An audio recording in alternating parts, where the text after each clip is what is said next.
Velisikiö. Tuu pois sieltä telkkarista, nyt ihan oikeesti.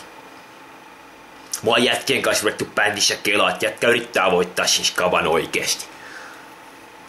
Sun systeriskin tuli sieltä jo monta viikkoa sitten pois, vaikka sen piti sinne mennä oikeesti, eikä sun pitänyt sinne mennä ollenkaan.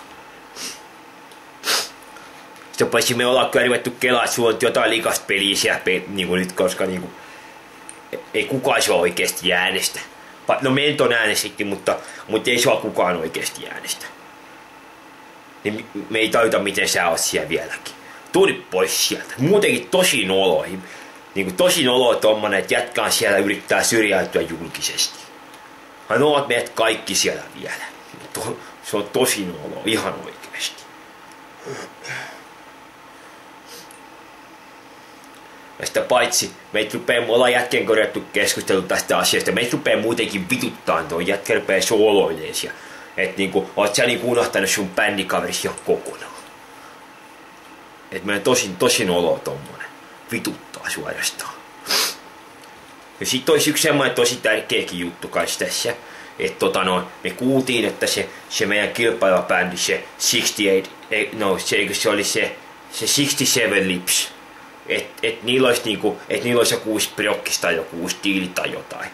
Niin se olisi tosi huono homma, jos se natsaa niille, koska sit ne vie meidän kaikki fanit.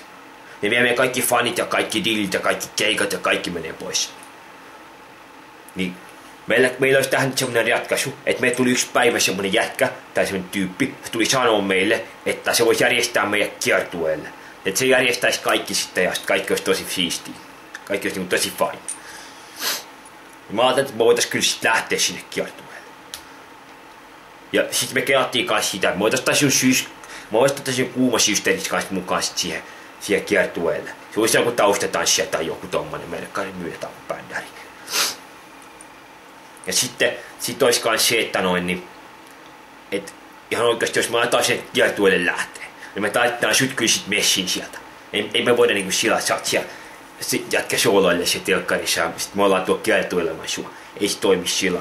Me tarvitaan sut mukaan sieltä. Ja me päätettiin sitten jätkien kanssa, että me sitten päätettiin, että me ei tulla sitten enää jatkossa äänestää sua sitten yhtään. Että seuraavassa putouksessa sä tulet sitten kotiin sieltä. Se on sitten sovittu juttu. Että sä et sitten enää jää sinne sooloille. Me lähdetään kiertueelle. Että tuu nyt pois sieltä ihan oikeesti. Tosi noloa.